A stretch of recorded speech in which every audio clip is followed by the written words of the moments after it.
nobody did it like this, so they wonder, they asking me.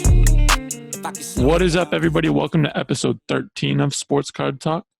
I'm glad to see Coleman cards in the house. I'm glad to see Shaya in the house, but I'm extra glad to see my man Shik in the house. Welcome to the show. Thanks for having me, Sasha, and Coleman, and also Shaya. Excited to be here. Heck yeah. If you want to just give a quick shout out to your Instagram page, just so people know where to follow you, that'd be fantastic. Yeah, so you can follow me by _iron_Shik, and it's spelled SHIK.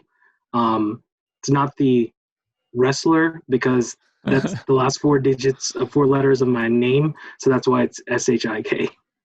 Gotcha. Mm-hmm. Well, I want to get into a variety of stuff today, but I'm just going to go head first. We're getting a lot of questions from Instagram specifically. Somebody asked, what is the better play if I'm coming in from an investor aspect? Is it going straight for wax product or going after singles? Coleman, it would be great to start off with you. I think you have a good perspective on this. I'm definitely biased. I have a small wax collection, but I would just say singles because wax is pretty pricey right now.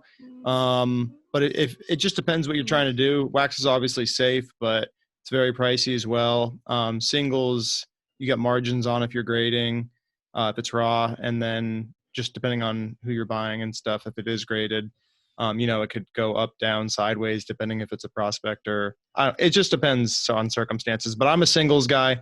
I'm not a wax guy. I do have a small wax collection, but I'm a singles guy, so I'd say singles. What about you, Shik? So it kind of just depends on what you want to be in the hobby. I don't think there's a wrong answer. They both seem profitable to be in wax or to be in singles. The one thing is, like, if you want to be more of a passive investor, maybe you want to be in the wax because maybe this may be like a short-term in and out kind of play for you. But the reason, and wax has just gone up exponentially. I bought a case of Zion Prism Hobby that for $4,500.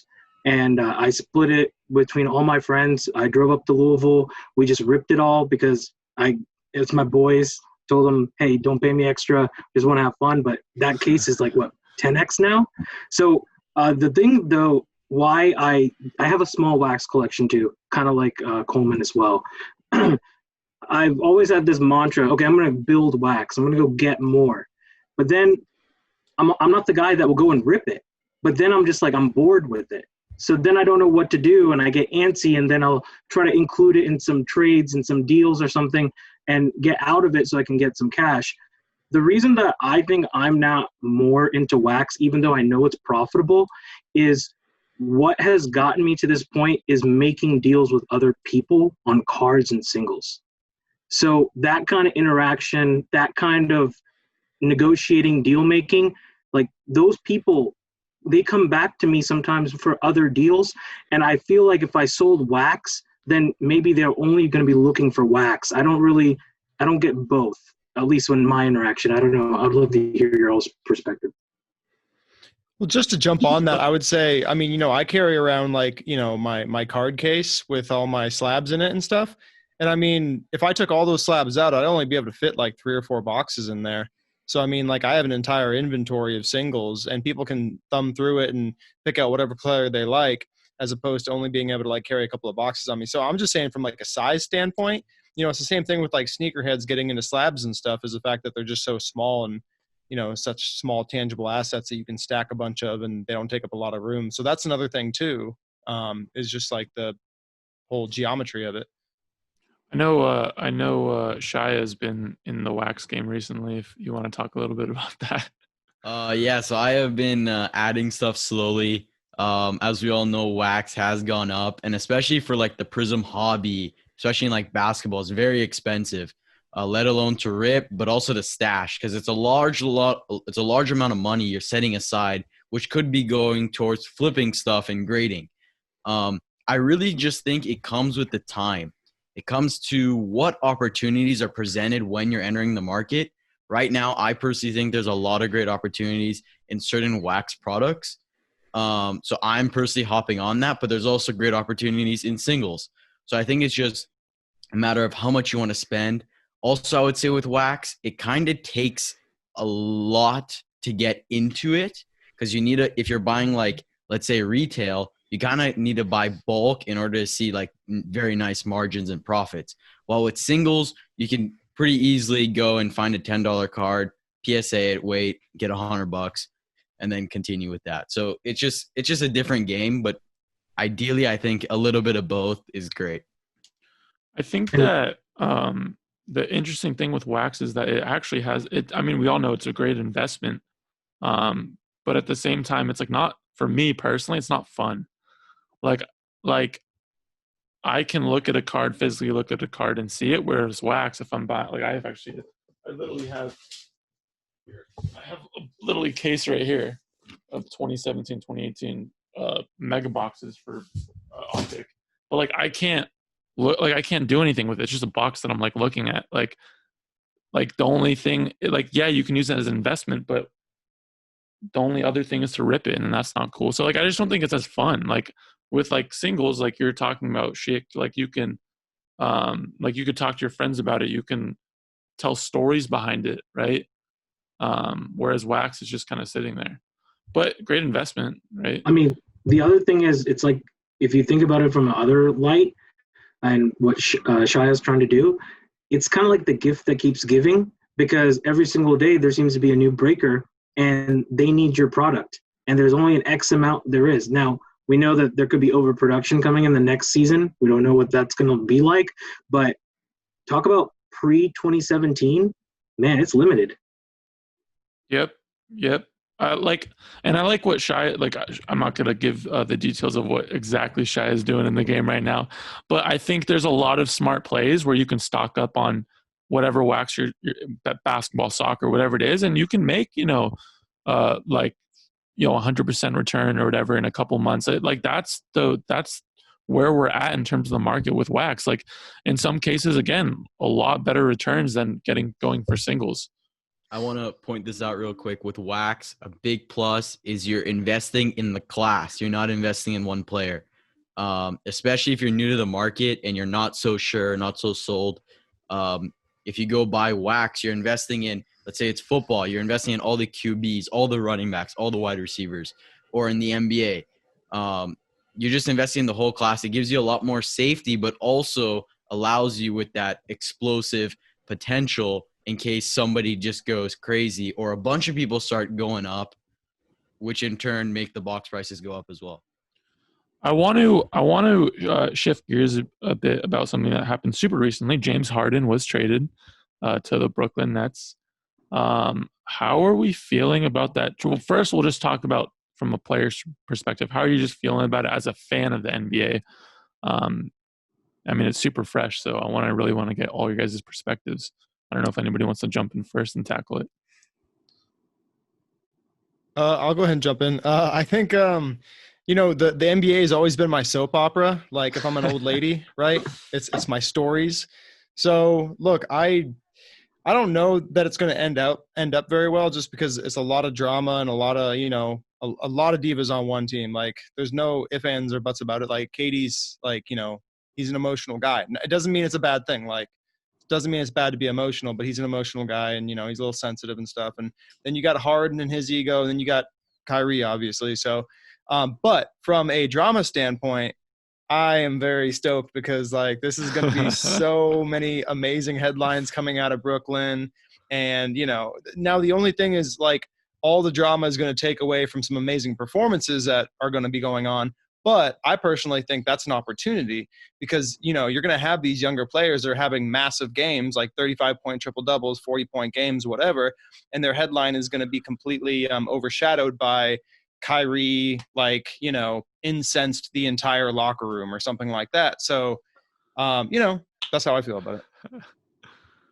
I'm actually ecstatic about it, not because those are my players of the Nets or anything, but if you go back in history, let's just go back to when LeBron went to Miami, right? He joined a big three. The public perception was, oh my gosh, it's unbeatable. This is not fair.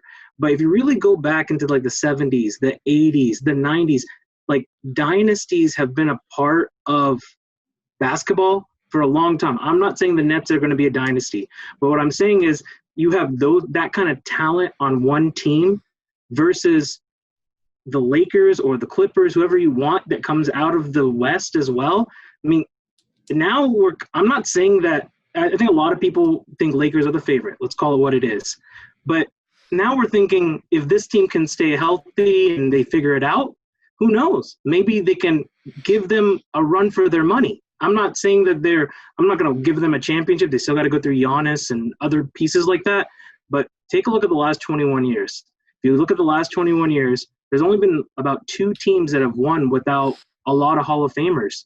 Maybe that was Toronto's team with Kawhi, and then the Pistons team, where they had a bunch of all-stars, but none of them really kind of made it to the Hall of Fame.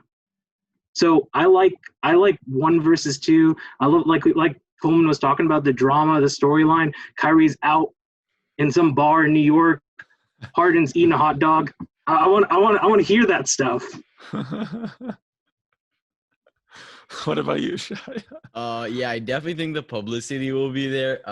I do not think this will pan out very well. Personally, I think there's a lot of over expectations, mainly because there's a lack of depth. I also think that Kyrie is just so sporadic that you just don't know what he's going to do. But I would say there is obviously huge upside considering Harden and KD have played together before. I've never been a huge believer in investing in KD cards.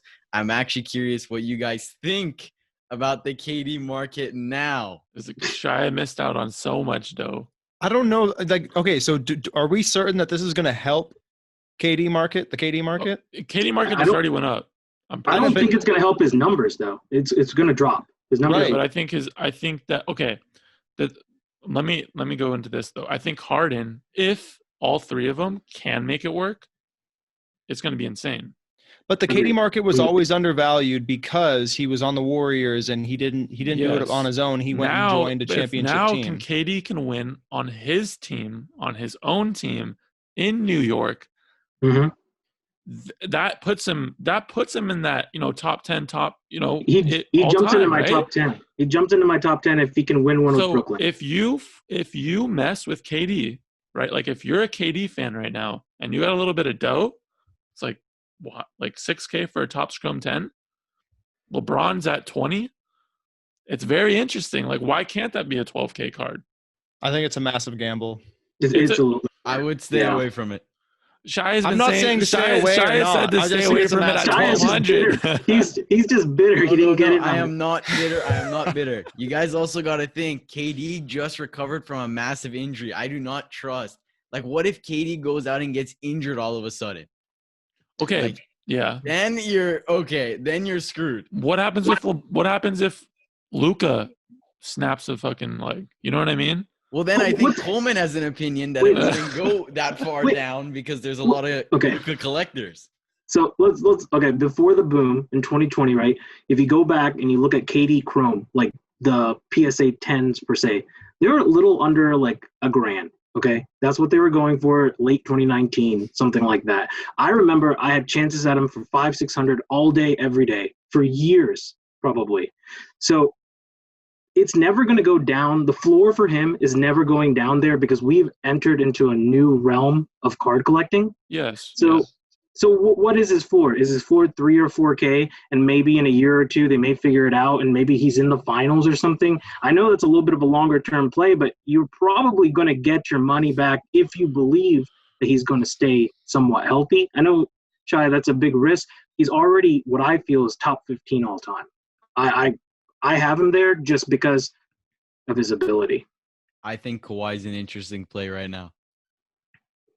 I'm just saying it. I think that it went up so high and it's now so low. This kid was buying Kawhi and didn't buy KD. Buy my one Kawhi. I have an NTRPA.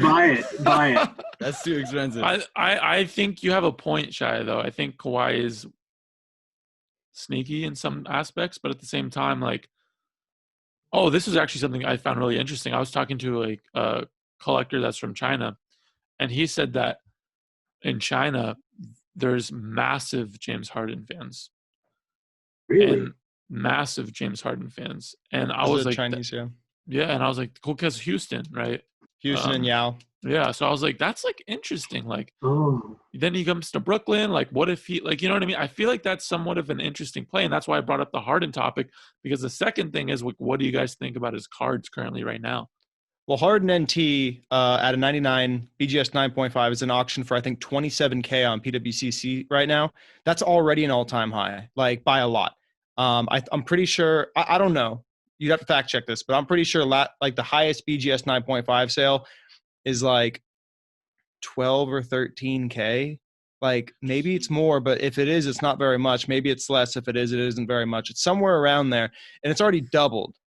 So I mean, that could also, there's a lot of factors there. One, it's first year NT. Two, you have this crazy Curry sale of what, 600K or something like that, whatever that sale was. So now it's gonna make people scramble around for other Harden cards. But Harden stuff went up just like everything else did, and now we're seeing Harden stuff start to go to a different level and everything, because people are anticipating that they might be able to make some sort of run and do something. But I can't personally explain why his NT is doubling in price like that. And I own a BGS 9. I've owned one since 2011. So if I have any bias towards that card, I definitely do. I mean, was so his I don't NT know. undervalued? Was his NT undervalued? Yes, it was definitely undervalued compared to other players, especially since it's first year NT, when the Curry was, $100,000 and the Harden was like, 7 or 8. Definitely undervalued, but at the same time, like, it's James Harden. Like, nobody likes the guy, So I don't know. Gosh, that's so much truth to that. I'm not even going to argue it. Is Harden's in Steph's rookie year, right? They're the same. Correct. They have the same like paper card with like the black back and Speak- everything. Speaking of that year, Sasha, I missed the auction. I forgot. But Blake Griffin's Topps Chrome Refractor Raw is going under $50. Yeah, see, That's where it's gone. that's the thing. Like where I'm like Zion to me just is Blake Griffin. Like it to me. I think he's Zach Randolph on steroids. Call him that. What's Zach Randolph's card going for right now? So like to me, like if you're like there's guys that just buy Zion and they don't sell. Like to me, like if I'm holding, anytime I get a Zion card in, I'm like, I need to sell this thing. Like I barely hold Zion for like a day. So like that's where you're seeing a lot of new people come in, which is fantastic. That's what's growing the market, of course. At the same time, it's like, well, what happens when the market does get soft, right? What happens 10 years from now, 15 years from now, when the market does get soft, 5 years from now, or tomorrow, and you're stuck with, 20 Zion base PSA 10s, or let's say the market stays hot for forever, but Zion doesn't pan out, right? Those are the questions that always come to my mind. And I just want to know your guys' strategy. Like, what are you doing with the base market currently? Like, are you long-term playing that? Are you short-term flipping that? Are you buying some, but like always selling a little bit? Like, what are your guys' kind of plays with the base market right now? I would say, one, I just want to answer kind of what you were talking about with Zion a little bit there. I started collecting in 1997. It was the tail end of Kobe's rookie year. So I got in, and my favorite player was Tracy McGrady. That was like my guy. I just picked him. I started collecting him. But there was something about like all these kids that came into the hobby because of Kobe Bryant in 96, 97, to where we spilled over into 97, 98, and we're collecting those guys. 98, 99, all of a sudden Vince Carter happened. Dude, we all were like, Vince Carter is the next MJ. Like, hardcore. Then all of a sudden, 99, 2000, 2000, 2001, horrible draft. 2001, 2002, another horrible draft with guys in there. 02, 03, you got Yao Ming, Amari, but it's already died down. Then 03, 04 comes, right? All these people come back. It got me back into the hobby big time towards the tail end of it because I wanted to catch some LeBron. I missed out on a bunch of LeBron stuff. So what was I doing? Next year, 04, 05, I was going after Ben Gordon, right? I was going after Josh Smith, J.R. Smith, Dwight Howard, these guys, 0506, Chris Paul. So I guess all I'm trying to say there is something about when a class comes out and there's a guy, aka Luka, that there is a little bit of a rhyme here with history that the next classes that come after, people start anointing these guys because they don't want to miss out. Just like they didn't want to miss out on Kobe, didn't want to miss out. And I know I'm like throwing Luka in the conversation with LeBron and Kobe. Calm down, all you aggregators. Like, I'm just like straight saying like, this is something that is rhyming a little bit. It's too early to tell what Luka is or what he could be. I'm not saying he's like an all-time great. I'm just saying that there's a little bit of a rhyme here with that. And then to address the base question, I'll just touch that real quick. Base cards scare me long-term, like for Prism stuff with the high populations, they just do. There's a lot of them. There's a lot of people in the hobby, but at the end of the day, if I can flip some Luka Prism 10s into a Luka color, that's the type of thing I'd be holding long-term. And the same goes with any player. What about you guys? What are you guys kind of thinking? Shai is still thinking, dude. I'll go ahead and say something. I moved a lot of base in the last 3 to 6 months, and that was just to fund other purchases, etc. But I also was trying to move the base because I didn't want to be that phrase, the one holding the bag at the end. I'm not saying that base market is dead, because there's a place for base market. It's been there for a long time. I started collecting about right after Curry's rookie year. As a kid, I collected a little bit, but not seriously. And then I started collecting from that time. If you look at the base, like, base is always an entry card, right? If you're a kid now, what are you able to afford? I mean, there's really not that much options for you. Base is going to be where you're going to start more than likely. You're not going to be able to afford a silver of a rookie more than likely. So I think there is a place for base. The question becomes, does the buying power meet the supply that could be a lot higher? Like for LaMelo Ball, how many Prism base are going to be graded on LaMelo Ball? 20,000, 40,000? It could be tough, and that's like that itch. Like, everyone wants to buy to grade. Eventually, I wonder, when do we meet that production run? What about you, Shaya? Base market, in my opinion, right now is kind of a sticky situation. Especially for those people that have already owned them and have been holding them for a little bit, especially, let's say Luka and Trey. We've definitely seen a shift in market sentiment a little bit towards the more rare cards, towards the parallels, towards going after those top three, Jordan, LeBron, and Kobe. So a lot of people that's where their attention is. So there's kind of two arguments to this. It's either this is the time to snag your base and wait, because the hype will come back and Luka's will go back and hit 2,000 and they'll start flying at 1,900.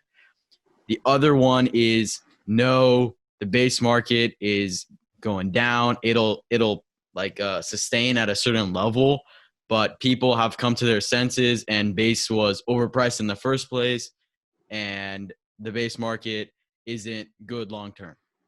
Go ahead, Sash. I think that this is just me getting into it. I think that this is the modern market, right? This is where we're at. So base in the modern market is going to be hyped. Like, you're going to have, like, we're all going to make money off of it. Like, it's a reason why, like, I feel like I want to make sure, like, I'll spend like $10,000, $15,000, $20,000 on base cards, but I'll want to flip it for, 20, 30% the week after. You know what I mean? So, like, this is the modern market. Base is the modern market. It's just, if you're trying to hold that thing for forever, that's like where, like, it's like, well, maybe, like, when the market does get soft, that's not a good play. Like, you brought up Luka, Shaya. I think that in Coleman, you'd said this to me earlier over text, Luka over the next month has the potential to go back up for his base 10 to 2K. Like, that is because of the modern market, right? I don't think, like, base will be soft tomorrow if this is the modern market, if that makes sense. It does. And there's factors like, so the fact that we're moving to this place where these are being treated as like stock certificates, you know, that's something that's really hard to take like a card guy, right? Because the mentality I have is a card guy mentality. And throughout this entire past 18 months, card guys have been wrong every step of the way, yet they don't admit to any of that. Every card guy I know, including myself, was saying, nah, there's no way it's going to keep going up. There's no way it's going to keep going up, because they were operating with card guy mentality, card guy mindset, card guy knowledge of what the hobby has been. So we have no idea what this new frontier is. So that's a factor. Another factor that I want to mention is, like with prospects, it's like this wave of potential that just keeps moving on. Like at the end of the day, we're 7 years out from Michael Carter Williams winning Rookie of the Year.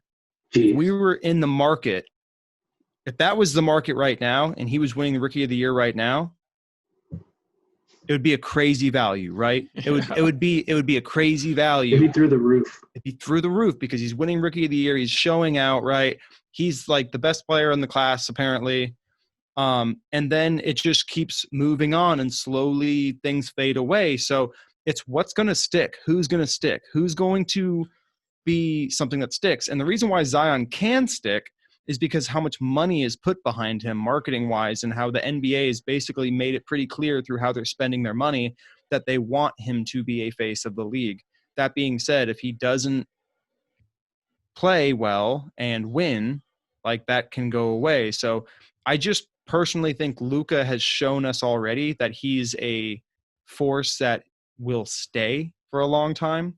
And so therefore I think his base cards are safe in the long term, more than likely, especially with factors like I'm talking about, like with, you know, this new market with investing and stuff.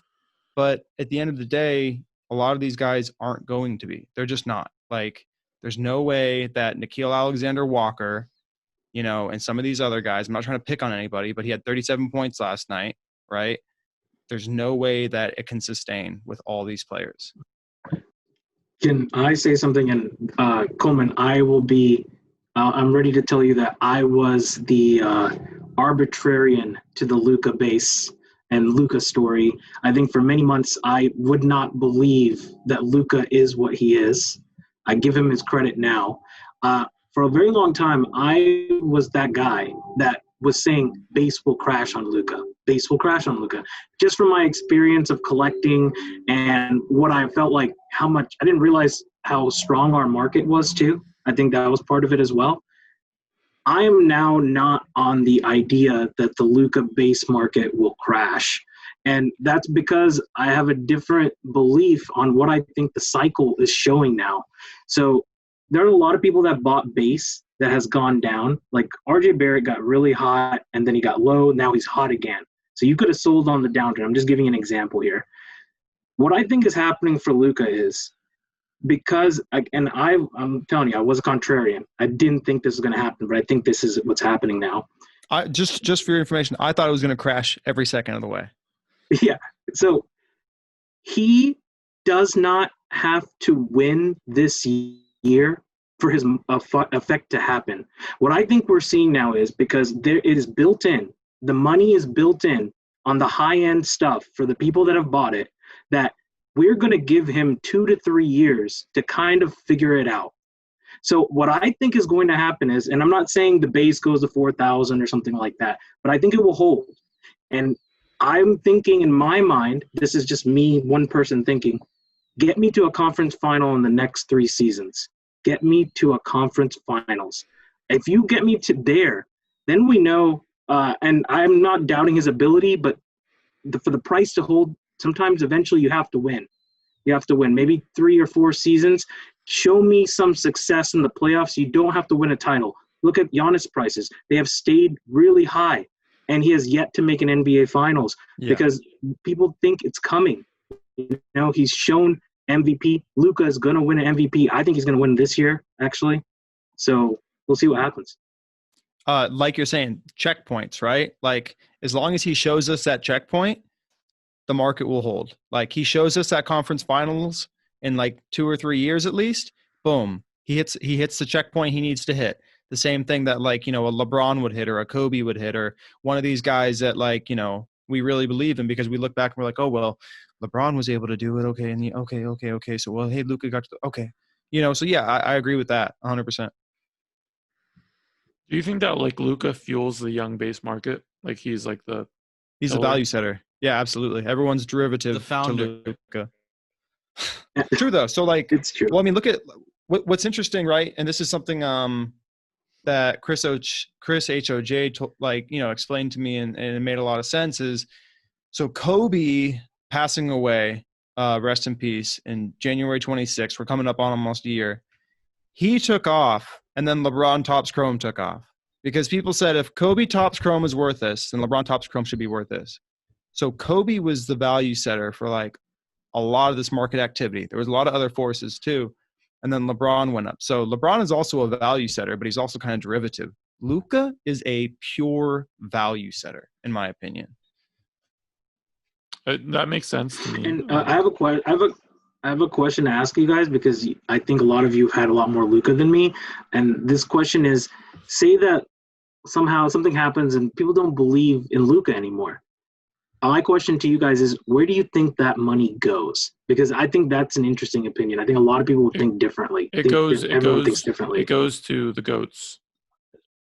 The money would go towards the GOATs. You actually see a little bit right now. Like you're seeing some people take money from Luka and they're putting it into like Kobe, LeBron right now. Absolutely. That's what I'm seeing. So you don't think it would go to another big prospect? I think there's a point where the GOATs become unattainable because of the price. So depending on how much of that prospect you have and your perspective, you may become fearful of it and then go towards the GOATs, or you're going to go in with the next prospect. I think it's just one of the two, but I've talked with a lot of people about this. I think prospecting will continue. I think the prices may change, but there'll always be the next big thing. This class is, a lot of people are shaky on it. They're not, so believe it or not, these guys like Cam Reddish, Trey, Luka, even Zion and Ja, they may not be relevant in a couple of years. You don't know what's going to happen during that time because the next guy is going to come up. I would say to jump on that, like, you know, there is a cycle of when people see that a prospect isn't working, they go right to the GOAT. I mean, I'm not saying it's the only reason, but the fact that Luka had a slow start this year, and all of a sudden MJ and Kobe stuff and LeBron stuff is going absolutely berserk, you can't tell me that's not at least one market force. We're seeing Lukas get let go. They're not necessarily going down in value, but people are actually like loosening their grip. Like let go on the base stuff, not the... No, on rare stuff too. I mean, think about it. Really? Prism Gold PSA 10 is in golden auctions right now for $280K. That's a lot of money. I mean, but what I'm saying is the grip is being loosened. Yeah. People are letting it go. Like, who would even let that card go in auction if they actually believed in it, unless they were scared by the fact that he might not be what everyone thinks he's going to be. I think every now and again, though, it's good to have a comp for a card like that, though. We also need to. Oh, it's great. It's great. I mean, hey, I'm not arguing. Coleman, it's good for you, bro. I'm not arguing about it. I spoke with a couple of people about this. In the card market, everything's getting so expensive that we kind of forget the real value of how much our cards are worth in the real world. And at the end of the day, like, you could buy like a nice house with that. You could buy several cars. You can start your own business. So you can do a lot with $280,000. And that's not even what the auction is ending at. That's just what it's at now. So I think there comes a point that even though you may think the card will go up in the future, there's a point where like, okay, this is a lot of money. I feel like it's a good time to cash out. And I don't think it'll end at $280,000. It's going to go for more. It's going to go for more. Yeah. So I would say half a $500,000 is a safe bet. I mean, like, if we wanted to get into that card, we can get into that card. But, like, it's not just about Luka's play. It's about what 1819 Prism means to the hobby. It's not just about Luka Doncic. It's about that iconic image on a card and condition. You are buying more aspects than just Luka Doncic on that card. Yeah. Like Mickey Mantle. Like Mickey Mantle, I'm sure there was some really horrible things about Mickey Mantle. Like, I'm sure, like, you know, if we dug deep, we could find some bad things about Mickey Mantle. Nobody gives a shit. Okay, so did you guys see the golden auction as well? for It's crazy. for the Kobe tops refractor 10. It's at 150 now. Mhm. Yeah. And it's crazy because I already got like 15 different people hitting me up and wanting the Kobe 9. What are they offering, if I may? 50? I haven't even. I was No like, one's offering. I No. think he Yeah. could get 70 for that if Sosh wanted. I think someone I would offer 70. Personally, would Snap just say no all across the board? That's what I did. There's a guy local, a local LCS hit me up. He said, there's a guy that came in for you and like wants your Kobe 9. And I was like, I haven't responded. I was driving the whole time. So He's like, no, you don't understand. Like, he wants it. You gotta enjoy. You gotta enjoy it for a little bit. You just freaking got it. You know. Absolutely. sell Hey, that. take it from me. I had my PSA 8 for like 2 months before I moved it. Take it from me, dude. Hold on to it. and I saw that card. That was really nice. I like that PSA 8. Yeah. A question came from Instagram. I really liked. What would stop you from investing in sports cards? Dying. Wow. Solid. What a response! How the hell am I supposed to beat that? I would say the inability to move cards. If there comes a point where I just have cards and I'm just trying to sell them and it's just not working, I would probably be at that point, but I don't think that'll be anytime soon. I think cards have become an asset class. I think it's going to continue for many years. And I think I'll be a part of it. I'm planning on holding like LeBron for many years. Yeah. I think a couple of things. I guess financially, if I really needed to get out, then I would get out. I know you can make a lot of money in cards, but you probably have other things happening in your life at that point where card flipping, buying might not be at the forefront. But actually a topic that I know is indirectly come up. It's big, but it's going to get bigger this year, is the scamming. There's just a lot of scamming going on. And I used to collect sneakers too, and that culture became a little toxic for me. I'm not saying that I left sneakers because of that. I just lost interest. I've loved cards longer, but that could turn people off. That I could definitely see that. Absolutely. Yeah, it's for me, like I think the only thing that would stop me is if there was like another investment that I got. Like There is, Sasha, Bitcoin. I have not educated enough on Bitcoin, but didn't it drop to like under like 30K or something like that? It's back to 40 now. It is. Yeah. Oh. Cool. My thing with it is like, even if cards didn't exist, I'd still watch my Phoenix Suns play every single night. And I absolutely love watching my Phoenix Suns play. And the only thing that makes it better is like owning their rookie cards. Yeah. How many things do you guys do for leisure where you can also make money? Right. I mean, that's like, isn't that the ultimate like goal? Isn't that what life is really kind of about? Like being financially free and doing the things that you love. Like, isn't that what it is? That's the game Synergy. right there. And you can invest and make. It's crazy, man. It's a beautiful market right now. I want to jump into 2 more things real quick because I know we got some people got to go. Can BGS recover the gap that PSA is kind of increasing in value and BGS is just still there? Can BGS ever recover? I mean, recover in what way? Like a 9.5? Yeah, 9.5 isn't. So I believe before I got into this industry, people were telling me that a 9.5 and a 10 at one point were basically even. No, I don't think that was ever the truth. I think 70% was probably the actual number. Like a BGS 9.5 was 70, and now it's probably like half. So it's like there's definitely a gap there. So yeah, I do think that it can recover that. But as far as a 9.5 moving up to a PSA 10, I don't personally think so. I think it's the same thing where it's like, that old, adage that I heard on Catch Me If You Can, like, why do the Yankees always win the World Series? Because nobody can take their eyes off the pinstripes. Like, it's that brand name. It's PSA, like PSA 10, right? Mm-hmm. But that being said, like, I know a ton of Dallas guys that like they PC BGS 10 because they hate PSA because they're from Texas and like they love BGS. So But I think overall, no. PSA will never lose ground there, and BGS will never make that up. But will they close that gap from 50% to 70%? Sure. Like on certain cards, they already do. It's just on big ones we see that they don't. What about you guys? What are you thinking? Yeah, I agree. I do think that BGS will always play second fiddle to PSA. But I do think I agree with Coleman, especially for the true gems and the true gem pluses. I think that gap versus the PSA 10 will close as well. The min gems is a little tough because obviously everyone prefers the min gem over the PSA 9. So I'm not so sure about that one, but I do think that the true gems are overall undervalued.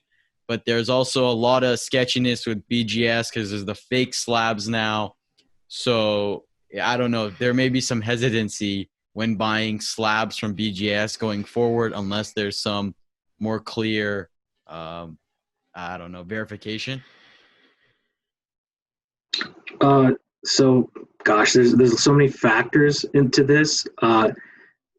So PSA had its own set of scandals, but that was at a different time. Let's call it what it is. A lot of people like the aesthetics of the PSA case. They think that the card looks better coming out of that design, and there's a psychological factor that, hell, I want the 10. I don't want the 9.5. I want the perfect. I want the 10. Do I think like BGS is going to ever get to the PSA 10 price? I'm going to say no, but I do think there's a chance that they could close the gap. And this is a couple of the things I've been thinking about of how they can do it. So I've been hearing rumors that PSA has about 1 million cards on backlog. If somehow Beckett can get their process more in order and they actually honor a lot of the timelines, a lot of this whole grading to flip and velocity of turning cards could go in BGS's favor because people could send in base cards to Beckett and turn it twice as fast as returning from a PSA card. And so they may be able to maybe make a little bit more money. The other thing is like there's this whole factor where I actually only send thick cards to Beckett because PSA murders me. They absolutely murder me. Like I think I've tried PSA and I remember opening the package like I'm hoping for a 6. Like get me a 6 on some of this stuff. And I actually started collecting with Beckett. I actually did not start collecting with PSA. If you look at a lot of the Brady's, they're all in Beckett's, like the old school rookie Brady's, like the Contenders auto. A lot more are there. And even like when I was collecting like Panini Prism Soccer, when they first came out, I was sending everything to Beckett as well. The biggest issue that Beckett has right now is this. You have a huge wave of new investors, right? These guys are not been in the card industry like we have. We've been around for a little bit. We've seen ups and downs on both businesses. If you're a newcomer and you decide that you like PSA, it's over. They are going to stick with PSA. So I come from every new person will say that it's PSA. It's the same thing with products at the store. So I work in consumer products, and if you like a certain brand, Sasha, you're going to keep buying that brand until it's sold out. And then only you'll go to another one. And then the cost to go get that customer back is tough. And I think that is what Beckett is about to face. They have to figure something out quickly this year because there are people that have transferred over to PSA that are not going to ever come back to Beckett at a bigger scale than ever before. Yeah, I think the key with BGS, if they want to stay in the game, is one, like you said, if they made their turnaround times faster, and then also the value has to be there. If there's a way for them to bring the value up, then hey, if turnaround times are faster than PSA and if the value is appreciating more, then I'll send cards to BGS. But right now, I'll wait and have my cards back from PSA because the value is there. It's all about, especially like for us who are sending cards in to get them and then flip them and then move them. That's the game. It's value and how fast can you get the card back. That's the game, I think. But I'm gonna end it there for today, guys. Appreciate everybody on Spotify listening on there. You guys don't go unnoticed, I promise. And then if you're watching on YouTube, make sure you hit that like button. Make sure you comment any questions you have for the next episode. And finally, make sure you subscribe to the channel if you want to see more of these Sports Card Talk episodes. Alrighty, guys. Thank you guys so much for watching. Thank you for our special guest. I appreciate you, brother. And I'll see you, everybody, in the next episode. Want me to lock it down, but I told her to pass the key. You gotta slow it down, girl, you moving too fast for me. Nobody did it like this, so they wonder, they asking me if I can slow it down, cause it's coming too fast.